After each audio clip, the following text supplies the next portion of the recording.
Hi everyone, welcome to War of Aspirants. और इससे पहले क्वालिफाइंग कोर्स जनरल अवेयरनेस के मैं 2 सेशन बना चुका हूं, 2 पार्ट करा चुका हूं। आप उनको प्लीज़ ज़रूर देखिएगा, बहुत अच्छी से मैंने एक्सप्लेन किया है। जब आप जाकर के देखेंगे तो आपको पता चल जाएगा। अच्छा, आप वीडियोस ऑप्शन में भी जाकर देख सकते हैं, आप प्लेलिस्ट में जाकर के भी देख सकते हैं। इस वाले सेशन में मैं एग्जाम पेपर कराने वाला हूँ 2020 का। आप लोग देख सकते हैं यहाँ पर एग्जामिनेशन पेपर 2020 क्वालिफाइंग कोर्स सामान्य जागरूकता जनरल अवेयरनेस, ठीक है। BA BSc BCom सभी के लिए है। और तो चलो फिर हम शुरू करते हैं। और यहाँ पर हमारा जो पहला क्वेश्चन है वो ये है कि भारत के मुख्य न्यायाधीश कौन है, चीफ जस्टिस ऑफ इंडिया। देखिए, जिस टाइम ये क्वेश्चन पूछा गया था उस टाइम तो हमारे मुख्य न्यायाधीश कोई और थे, लेकिन अभी यदि इस तरह से क्वेश्चन आता है तो देखिए बात को समझिए।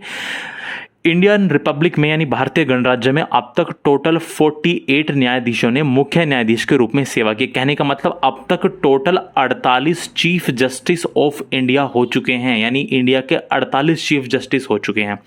यदि सबसे पहले चीफ जस्टिस की बात की जाए, मुख्य न्यायाधीश की बात की जाए, तो वो थे HJ कनिया, भारत के पहले मुख्य न्यायाधीश थे। लेकिन वर्तमान में अभी फिलहाल वर्तमान जो मुख्य न्यायाधीश हैं, जो फिलहाल में चीफ जस्टिस ऑफ इंडिया हैं, उनका नाम है NV रमन। ये 48वें, ये भारत के 48वें मुख्य न्यायाधीश। इनका पूरा नाम है नूतल पाटी वेंकटरमन, ठीक है। ये बात जरूर याद रखिएगा। इसमें तो आंसर SS बोबडे है, लेकिन ये अब नहीं है। अब जो भारत के मुख्य न्यायाधीश हैं वो हैं NV रमन, ये बात याद रखिएगा। चलिए, क्वेश्चन नंबर 2 है BCCI के नए अध्यक्ष कौन नियुक्त हुए हैं। तो ये बात तो आपको सबको पता होगी। BCCI के जो अध्यक्ष हैं वो हैं सौरभ गांगुली। देखिए, यहाँ पर एक इंटरेस्टिंग बात ये होगी कि जो भी क्वेश्चन होगा ना, मैं उसके रिगार्डिंग आपको एक्स्ट्रा फैक्ट्स बता के चलूंगा। क्योंकि देखिए, एक बात समझ लीजिए आप लोग, स्टार्टिंग में एक बात बता दूं, ये GK है और GK का कोई एंड नहीं होता। ये मत समझना कि सारे क्वेश्चन सेम टू सेम आ जाएंगे या इसी में से आ जाएंगे। आपको कुछ एक्स्ट्रा नॉलेज भी होनी चाहिए, वरना बताने को तो मैं इनके केवल कि आंसर बता के चला जाऊंगा, तब भी कोई दिक्कत वाली बात नहीं है, ठीक है। तो आपको इनकी एक्सप्लेनेशन भी पता होनी चाहिए, इनके बारे में थोड़ी बहुत जानकारी भी जरूर होनी चाहिए। उससे होता यह है कि केवल रटने वाला काम नहीं होता, हम चीजों को समझ के करते हैं उस केस में, ठीक है। चलिए, तो मैंने आपको क्या बताया कि BCCI के अध्यक्ष कौन नियुक्त हुए हैं, सौरभ गांगुली नियुक्त हुए हैं। अच्छा, आपसे पूछे BCCI के सचिव कौन है, सेक्रेटरी कौन है, तो वो जय शाह हैं। ये अमित शाह जो गृह मंत्री हैं हमारे, अमित शाह उनके बेटे हैं जय शाह। BCCI की स्थापना कब हुई थी, 1928 में हुई थी। BCCI की फुल फॉर्म यदि आपसे पूछने लगे तो board of control for cricket in India. याद रखिएगा, BCCI की फुल फॉर्म है board of control for cricket in India. और आपसे पूछे BCCI का मुख्यालय कहाँ है, भारतीय क्रिकेट कंट्रोल बोर्ड का मुख्यालय कहाँ है, तो वो मुंबई महाराष्ट्र में है, ठीक है। मुझे उम्मीद है ये बात आपको याद रहेगी।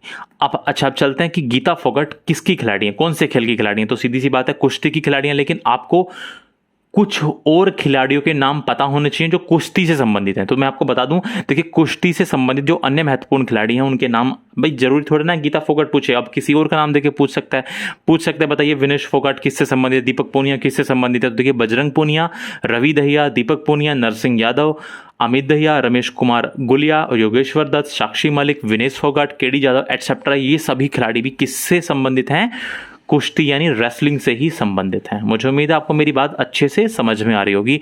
गुरु ग्रंथ साहब की रचना किसने की थी, तो इट वॉज क्रिएटेड बाय गुरु अर्जुन देव, जो 5वें गुरु थे सिखों के, उन्होंने की थी। तो गुरु ग्रंथ साहिब की रचना किसने की, गुरु अर्जुन देव ने की थी। लेकिन हो सकता है आपसे पूछ ले कि अकाल तख्त की स्थापना किसने की, तो याद रखिएगा, अकाल तख्त की स्थापना की थी गुरु हरगोविंद ने, जो 6ठे गुरु थे।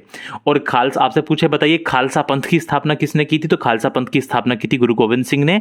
He was the last and 10th Guru of six. मुझे उम्मीद है आपको मेरी जो बातें हैं वो समझ में आ रही होंगी। थोड़ी सी मैं वीडियो क्वालिटी को चेंज करता हूं हल्की सी, और फिर आगे बढ़ते हैं। अच्छा, अगला क्वेश्चन है हिस्ट्री से है। क्वेश्चन नंबर 5 है, बीरबल का वास्तविक नाम क्या था, what was the real name of Birbal. तो बीरबल का वास्तविक नाम महेश दास था। लेकिन आपको कुछ बातें पता होनी चाहिए कि बीरबल का वास्तविक नाम था महेश दास, लेकिन आपसे पूछने लगे कि टोडरमल का, जो राजा टोडरमल थे, उनका वास्तविक नाम क्या था, तो वो था अल्टंडन। और आपसे पूछ सकता है कि तानसेन का वास्तविक नाम क्या था, तो उनका नाम था रामतनु पांडे। ये याद रखिएगा, जरूरी नहीं है बीरबल का आ चुके तो हो सकता है तानसेन का पूछ ले, ठीक है। आप लोग जानते हैं ये अकबर के, जो मुगल बादशाह अकबर था, उसके दरबार में नवरत्न थे। ये आपको बात पता होगी जरूर, ठीक है। चलिए, क्वेश्चन नंबर नेक्स्ट, मानव शरीर में किस तत्व का प्रतिशत अधिक होता है। देखिए यहाँ पर नाइट्रोजन दे रखा है और ये गलत है, ऐसा नहीं होता है। यहाँ पर समझिए मेरी बात, सबसे ज़्यादा ऑक्सीजन होती है, ऑक्सीजन 65%, उसके बाद कार्बन 18.5%, उसके बाद हाइड्रोजन 9.5% और नाइट्रोजन तो देखिए 3.2% ही होती है। तो ये कि मॉडल में गलतियां होती हैं, लेकिन ये बात याद रखिएगा। अच्छा एक और चीज़ समझ लो, इसके बाद मैं क्या करने वाला हूँ ना, इसके बाद मैं पूरा का पूरा मॉडल आपको करा दूंगा। पूरा का पूरा मॉडल मतलब देखिए वहां पर मैं एक्सप्लेनेशन नहीं दूंगा यार, क्योंकि बहुत ज़्यादा टाइम लग जाएगा, लेकिन मैं पूरा मॉडल करा दूंगा। उसके फायदा ये होगा कि आप लोग बस वीडियो चलाइएगा, सुनते रहिएगा, ऑडियो आवाज आती रहेगी, क्वेश्चन आपके सामने होगा तो आपको याद हो जाएगा, कोई टेंशन वाली बात नहीं है। और मॉडल में बहुत सारी गलतियां होती हैं, उनके जो आंसर्स होते हैं वो गलत होते हैं, तो लेकिन मैं आपको जो आंसर बताने वाला हूं वो एकदम परफेक्ट होंगे, एकदम सही होंगे, ठीक है, कोई टेंशन वाली बात नहीं होगी। आप खुद देख सकते हैं यहाँ पर, देखिए ये ऑक्सीजन, ये कार्बन, ये हाइड्रोजन और ये nitrogen. Oxygen, nitrogen, carbon, hydrogen और कार्बन मुख्य रूप से मौजूद होते हैं हमारे शरीर में, और ये चारों ही हमारे बॉडी में 96.2% का योगदान देते हैं। आप इनको जोड़ लीजिएगा तो 96.2% के आसपास तत्व जो है वो ये चारों हमारे मानव शरीर में पाए जाते हैं। मुझे उम्मीद है मेरी बातें आपको समझ आ रही होंगी। हाँ जी, तो नेक्स्ट क्वेश्चन क्या है? नेक्स्ट क्वेश्चन है कि राष्ट्रीय मतदाता दिवस कब मनाया जाता है। देखिए जब हम इस क्वेश्चन को देख रहे हैं तो हमें एक बात समझ में आती है यहां से कि हमें जो इंपॉर्टेंट दिवस हैं वो जरूर याद कर लेने चाहिए। जितने भी राष्ट्रीय हैं और अंतर्राष्ट्रीय दिवस जितने भी इंपॉर्टेंट हैं वो हमें जरूर याद कर लेने चाहिए। आपको गारंटी थोड़ी ना है कि राष्ट्रीय मतदाता दिवस ही आपसे पूछा जाएगा, कोई और पूछा जा सकता है। तो राष्ट्रीय मतदाता दिवस कब मनाया जाता है? ये 25 जनवरी को मनाया जाता है। ठीक, अगला क्वेश्चन, संविधान का संक्षिप्त नाम, शॉर्ट टाइटल, संक्षिप्त नाम यानी शॉर्ट टाइटल भारत का संविधान दिए गए अनुच्छेद के अंतर्गत है। कहने का मतलब संविधान को भारत का संविधान किस अनुच्छेद में कहा गया है? तो ये आर्टिकल 393 में कहा गया है। बात को समझिए ध्यान से। Short title, the constitution may be called, यानी आर्टिकल 393 के अंतर्गत क्या आता है? आर्टिकल 393 में ये आता है कि जो कॉन्स्टिट्यूशन है, दिस कॉन्स्टिट्यूशन, हमारा कॉन्स्टिट्यूशन मे बी कॉल्ड, इसको कहा जा सकता है द कॉन्स्टिट्यूशन ऑफ इंडिया।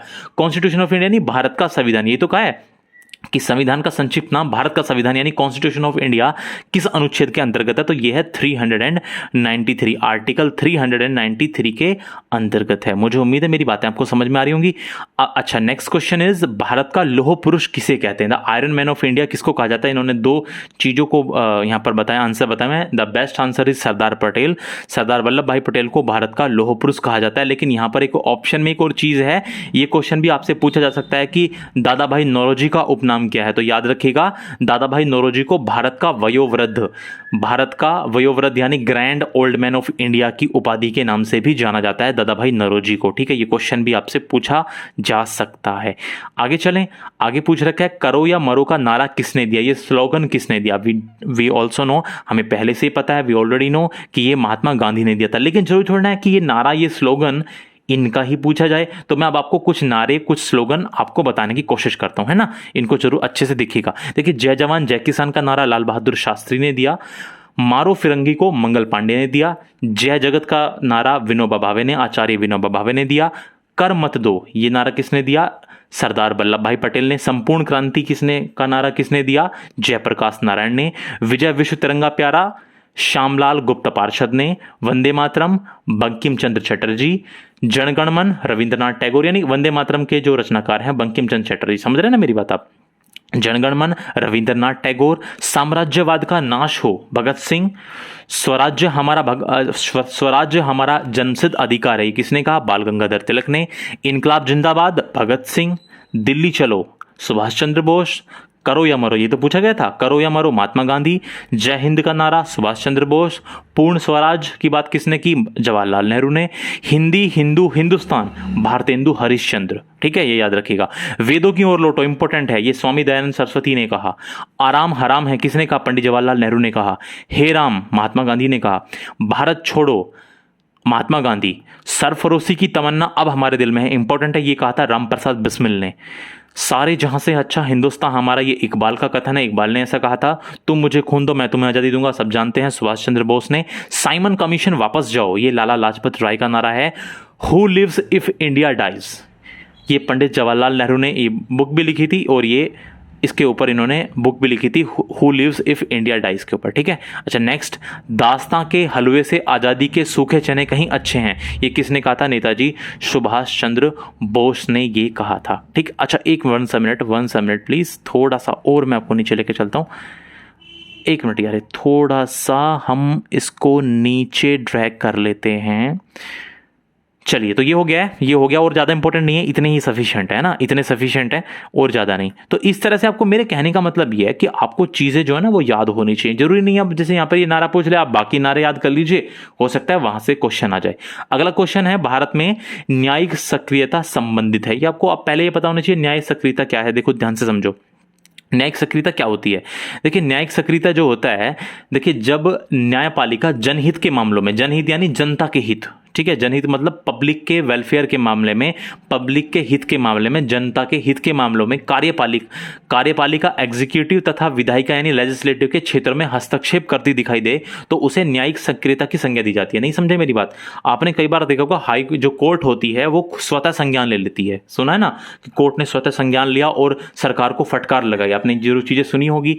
तो ये जो न्यायिक सक्रियता होती है जब न्यायपालिका जनहित के मामलों में यानी जनता के हितों के मामले में कुछ भी हस्तक्षेप करती है, इंटरफियर करती है, किसके बीच, कार्यपालिका यानी एग्जीक्यूटिव या लेजिस्लेटिव के बीच, उसी को न्यायिक सक्रियता कहा जाता है। तो आंसर देखिए क्या हो जाएगा आपका, यहां पर आंसर हो जाएगा जनहित याचिका से, यानी न्यायिक सक्रियता किससे संबंधित है, जनहित याचिका से संबंधित है। मुझे उम्मीद है आपको मेरी बात समझ में आ रही होगी अच्छे से, ठीक है। चलें आगे बढ़ते हैं। देखिए अगला क्वेश्चन है, दास कैपिटल की रचना किसने की है। ये सबको पता है, कार्ल मार्क्स ने की है, इसमें मुझे कुछ ज्यादा एक्सप्लेन नहीं करना है। चंद्रयान मिशन 2 कब प्रक्षेपित किया गया था, तो इसकी डेट जरूर याद रखिएगा, 22 जुलाई 2019। देखिए जो चीजें एक्सप्लेन करने वाली है मैं उनको एक्सप्लेन करूंगा, जिनमें कुछ सीधा फैक्ट है उनमें ज्यादा एक्सप्लेनेशन की कोई आवश्यकता नहीं है। कौन सी स्पेस एजेंसी ने चंद्रयान 2 को प्रक्षेपित किया था, आप जानते हैं इसरो ने किया था, ये सबको पता है, इंडियन स्पेस रिसर्च ऑर्गेनाइजेशन ने। और चंद्रयान 2 किस स्थान से प्रक्षेपित किया गया था, यह किया गया था श्रीहरिकोटा आंध्र प्रदेश से। और क्वेश्चन नंबर नेक्स्ट, भारतीय संविधान के किस भाग में अनुच्छेद 370 को परिभाषित किया गया है, तो इंडियन कॉन्स्टिट्यूशन के आर्टिकल 3, जो भारतीय संविधान है उसके भाग 21 में, समझ लीजिए मेरी बात ध्यान से, भारतीय संविधान के भाग 21 में अनुच्छेद 370 को परिभाषित किया गया। लेकिन आपको कुछ एक्स्ट्रा फैक्ट्स पता होने चाहिए। वो एक्स्ट्रा फैक्ट्स क्या है मैं बताता हूं। देखिए जो भारत का संविधान है, जो इंडिया का कॉन्स्टिट्यूशन है, उसमें स्टार्टिंग में जब ये बना था, जब ये 26 नवंबर 1949 को बनकर के तैयार हुआ था, तो इसमें 395 तो 395 तो अनुच्छेद थे यानी आर्टिकल्स थे, 22 भाग थे यानी 22 पार्ट्स थे, और 8 अनुसूचियां यानी 8 शेड्यूल्स थे। लेकिन यदि वर्तमान की बात करें, अभी की बात करें, तो अभी भारतीय संविधान में 470 आर्टिकल हैं, 25 भाग हैं, ठीक है, 25 पार्ट है और 12 शेड्यूल्स हैं। तो आपसे पूछा गया था कि जो धारा 370 है वो किस भाग में है, तो जैसे 22 भाग थे तो इसमें 21वें भाग में जो 21st वाला भाग है उसमें आर्टिकल 370 का जिक्र है। अच्छा, ये कंट्रोवर्शियल हो सकता है, 470 अनुच्छेद, काफी जगह बुक्स में आप इधर उधर सर्च करेंगे तो ये थोड़ा सा आपको डिफरेंट मिल सकता है, ठीक है, इस पे मत जाइएगा। आप जो क्वेश्चन पूछा जाता है ना, वो ये पूछा जाता है कि भारतीय संविधान में, जब भारतीय संविधान बना था उस समय कितने आर्टिकल थे, तो आपको ये वाली चीजें जरूर याद होनी चाहिए कि उस टाइम पर 395 आर्टिकल अनुच्छेद थे, 22 भाग थे और 8 अनुसूचियां थी। ये आपको जरूर पता होना चाहिए, ठीक है। चलिए अब आगे बढ़ जाएं, आगे देखते हैं अगले क्वेश्चन क्या है।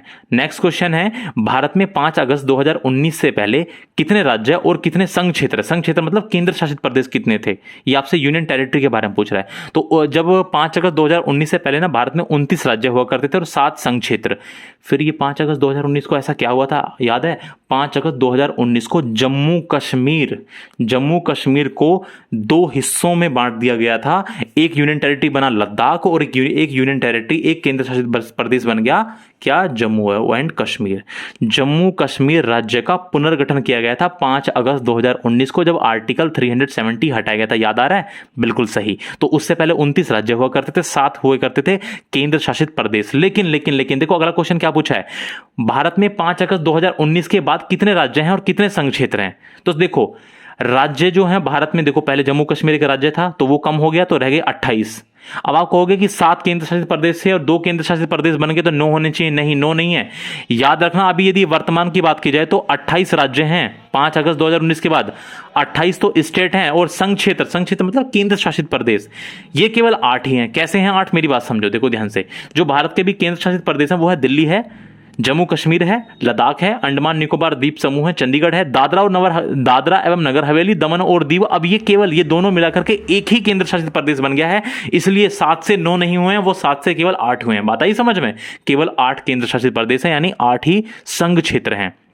और लक्षद्वीप और पुदुचेरी। मुझे उम्मीद है आपको ये बातें अच्छे से समझ में आ रही होंगी। ठीक है, अगले क्वेश्चन की तरफ बढ़ते हैं और अगला क्वेश्चन है आपके कि वर्तमान में भारतीय रिजर्व बैंक के गवर्नर कौन हैं। ठीक है, देखिए तो इस टाइम जो भारतीय रिजर्व बैंक है, रिजर्व बैंक ऑफ इंडिया है, उसके गवर्नर है शक्तिकांत दास। लेकिन आपको कुछ बातें पता होनी चाहिए। क्या बातें पता होनी चाहिए? देखिए भारतीय रिजर्व बैंक की जो स्थापना हुई थी वो हुई थी 1 अप्रैल 1935 को, ये पता होना चाहिए। इसका जो मुख्यालय है, रिजर्व बैंक ऑफ इंडिया का जो मुख्यालय वो मुंबई में है और उसके गवर्नर जो है वो कौन है? शक्तिकांत दास हैं। ठीक है, ये पता होना चाहिए आपको। चलिए आगे बढ़ते हैं। अगला क्वेश्चन क्या है? एनएसजी के नए चीफ कौन नियुक्त हुए हैं? तो ये पे यहां पर तो अनूप कुमार सिंह दे रखा है, लेकिन अब अनूप कुमार सिंह नहीं है, ये चेंज हो चुके हैं। एनएसजी यानी नेशनल सिक्योरिटी गार्ड। तो एनएसजी यानी नेशनल सिक्योरिटी गार्ड के जो अब चीफ हैं उनका नाम है एमए गणपति। सुन लो वापस से, एमए गणपति। अब अनूप कुमार सिंह नहीं है, ये अब हट चुका, ये जो है अब सेवानिवृत्त हो चुके हैं और जो अब अगले एनएसजी के चीफ हैं वो हैं एमए गणपति। ये आपको अपडेटेड फैक्ट जरूर पता होना चाहिए। अच्छा, राष्ट्रीय महिला आयोग की वर्तमान अध्यक्ष कौन है? रेखा शर्मा। ठीक है, कोई टेंशन की बात नहीं। उत्तर प्रदेश की राजधानी लखनऊ है। सर्वाधिक साक्षरता दर किस राज्य में है? केरल में है। पोंग। अच्छा एक चीज, 1 मिनट यार, 1 मिनट 1 मिनट। ये राष्ट्रीय महिला आयोग की वर्तमान अध्यक्ष एक बार कर आप लोग ना एक बार इसको सर्च कर लीजिएगा। ठीक है, इस क्वेश्चन पे इसको एक बार सर्च कर लीजिएगा। ठीक है, इसको जरूर एक बार आप अच्छे से सर्च कर लीजिएगा। इस पर मेरा थोड़ा सा डाउट है, एक बार कर लीजिएगा सर्च। ओके, चलो आगे बढ़ जाएं। सर्वाधिक साक्षरता दर किस राज्य में है? केरल में है। पोंग बांध किस नदी पर है? ये व्यास नदी पर है। जो पोंग बांध है ये किस नदी पर है? ये व्यास नदी पर है। देखिए हिमाचल प्रदेश में कांगड़ा जिला है और हिमाचल प्रदेश के कांगड़ा जिले के में व्यास नदी पर बांध बनाकर एक जलाशय यानी एक तालाब का निर्माण किया गया जिसे महाराणा प्रताप सागर नाम दिया गया। तो याद रखिएगा, इस पोंग बांध को अब महाराणा प्रताप सागर के नाम से जाना जाता है। 1975 में बना था वैसे पोंग बांध, लेकिन अब इसका नाम बदल चुका है। अब इसका नाम है महाराणा प्रताप सागर बांध। ये बात याद रखिएगा। ठीक है, और ये जो क्वेश्चन है ऊपर राष्ट्रीय महिला आयोग की वर्तमान अध्यक्ष को एक बार गूगल कर लीजिएगा, क्योंकि फैक्ट गलत नहीं होना चाहिए यार। जब हम पढ़ रहे हैं ना तो हमें हर चीज ना अच्छे से पता होनी चाहिए। ठीक है, अगला। अच्छा आगे चलते हैं। नेक्स्ट क्वेश्चन है, किस राज्य में सरदार झील प्रोजेक्ट स्थित है? तो ये गुजरात में जो सरदार झील प्रोजेक्ट चल रहा है वो गुजरात में है। पूछ रहा है कि आर्य समाज के संस्थापक कौन है? तो आर्य समाज के संस्थापक हैं स्वामी दयानंद सरस्वती। अच्छा, स्वामी दयानंद सरस्वती। अच्छा, अब यहां पर जरूरी नहीं है कि यहां पर आपसे आर्य समाज ही पूछे, और विभिन्न समाजों के संस्थापक आपसे पूछ सकता है। तो मैं आपको कुछ इंपॉर्टेंट चीजें बता दूं। देखिए इधर जो ये नाम लिखे हुए हैं ये आंदोलनों के नाम है या किसी संगठन के नाम है। वापस समझिए मेरी बात, ये जो इधर आप देख रहे हैं ये किसी आंदोलन के संगठन के नाम है और ये है इनके संस्थापक। जैसे आपसे पूछ सकता है, मैं इंपॉर्टेंट बता रहा हूं, ये तो बहुत सारे हैं। ठीक है, आपसे पूछ सकते हैं, देखिए सर्वेंट्स ऑफ इंडियन सोसाइटी है, इंडिया सोसाइटी माफ कीजिए, कि संस्थापक कौन है? वो है गोपाल कृष्ण गोखले। और सर्वेंट्स ऑफ पीपल सोसाइटी के संस्थापक कौन है? वो है लाला लाजपत राय। ठीक है, आगे चलते हैं। ज्ञान प्रसारक, ये प्रासारक गलत लिखा हुआ है, प्रसारक होना चाहिए था। ज्ञान प्रसारक मंडली के संस्थापक कौन है? दादा भाई नौरोजी। जो मैं आपको बताऊंगा वो आप देख लीजिएगा, वैसे तो बहुत सारे हैं। ठीक है, सब पे आपको नहीं जाना है, सब सारी चीजों को नहीं देखना है। शुद्धि आंदोलन के संस्थापक थे स्वामी दयानंद सरस्वती। होम रूल आंदोलन के संस्थापक एनी बेसेंट और बाल गंगाधर तिलक। नर्मदा बचाओ, ये इंपॉर्टेंट है। नर्मदा बचाओ आंदोलन की शुरुआत करने वाली है मेधा पाटकर, ये इंपॉर्टेंट है, याद रखना। प्रार्थना समाज के संस्थापक हैं आरजी भंडारकर और एमजी रनाडे। आर्य समाज के संस्थापक इंपॉर्टेंट है दयानंद सरस्वती, ये तो भी पूछा गया है। ब्रह्म समाज के संस्थापक राजा राममोहन राय। ब्रह्म समाज के जो संस्थापक है वो है राजा राममोहन राय। अच्छा, इसके अलावा आपको याद करना है क्या? अभिनव भारत के संस्थापक वीर सावरकर, ये याद कर लीजिएगा। अभिनव भारत के संस्थापक। राष्ट्रीय स्वयंसेवक संघ के संस्थापक डॉक्टर बलिराम हेडगेवर। ठीक है, ये जरूर याद कर लीजिएगा। और इसके अलावा सुपर 30, ये जरूर याद कर ले, सुपर 30 के संस्थापक है आनंद कुमार। ये इंपॉर्टेंट है, ये आपको पता होने चाहिए। ठीक है, चलिए आगे क्या पूछा है? योजना आयोग का नाम बदलकर क्या रखा गया है? देखिए योजना आयोग का नाम बदलकर नीति आयोग रख दिया गया है, ये आपको पता होना चाहिए। देखिए भारत का जो योजना आयोग था वो भारत सरकार की एक संस्था थी जिसका प्रमुख काम था 5 ईयर प्लान बनाना, पंचवर्षीय योजनाएं चलाना। हर 5-5 वर्ष के लिए योजनाएं बनती थी, इसको 5 ईयर प्लान कहते थे। अब क्या हुआ, जब गवर्नमेंट बदली 2014 में, तो 1 जनवरी 2015 में इस संस्था का नाम बदल दिया गया और जो वर्तमान गवर्नमेंट है, जो वर्तमान सरकार है, उसने इस योजना का नाम बदलकर कर दिया, योजना आयोग का नाम बदलकर कर दिया नीति आयोग। याद रखना, नीति आयोग का जो मुख्यालय है वो नई दिल्ली में है और इसके अध्यक्ष हैं हमारे प्रधानमंत्री नरेंद्र मोदी। ठीक है, चलिए आगे चलते हैं और अगले क्वेश्चन पर ध्यान देते हैं। अगला क्वेश्चन कहाँ गया, ये रहा। नरोरा परमाणु ऊर्जा केंद्र कहाँ स्थित है? तो ये है उत्तर प्रदेश के बुलंदशहर जिले में। ठीक है, उत्तर प्रदेश में है नरोरा परमाणु ऊर्जा केंद्र, और उत्तर प्रदेश के किस जिले में है? बुलंदशहर में है। तो ये हुए अभी 28 क्वेश्चन। में छोटी छोटी वीडियोस इसलिए बना रहा हूं जिससे कि आप लोगों को परेशानी ना हो। मैं कोशिश करूंगा ना एक वीडियो ऐसी बनाऊंगा जब पूरा का पूरा मॉडल कवर करने की कोशिश करूंगा, मैं उसमें एक्सप्लेनेशन नहीं होगी, बस ये बात ध्यान रखना। हाँ, जो मॉडल में आंसर गलत दे रखे हैं मैं आपको बिल्कुल सही आंसर बताऊंगा, उसकी टेंशन आप मत लीजिएगा। तो उसका भी हम देखते हैं कि एक ही वीडियो में सारा मॉडल, यदि मॉडल पेपर कवर हो जाए तो उसको कोशिश करते हैं, उसको ट्राई करते हैं। ठीक है, अभी देखिए लाइट की सुविधा, आज तो बारिश का थोड़ा सा मौसम है हमारे गाजियाबाद एनसीआर में, तो थोड़ा सा लाइट का मतलब थोड़ी लाइट की यहाँ पर थोड़ी सी दिक्कत आज चल रही है। तो जैसे ही यहाँ पर इलेक्ट्रिसिटी प्रॉब्लम दूर होती है तो मैं आपको वो वीडियो प्रोवाइड कराने की कोशिश करता हूँ। Thank you so much for joining war of aspirants.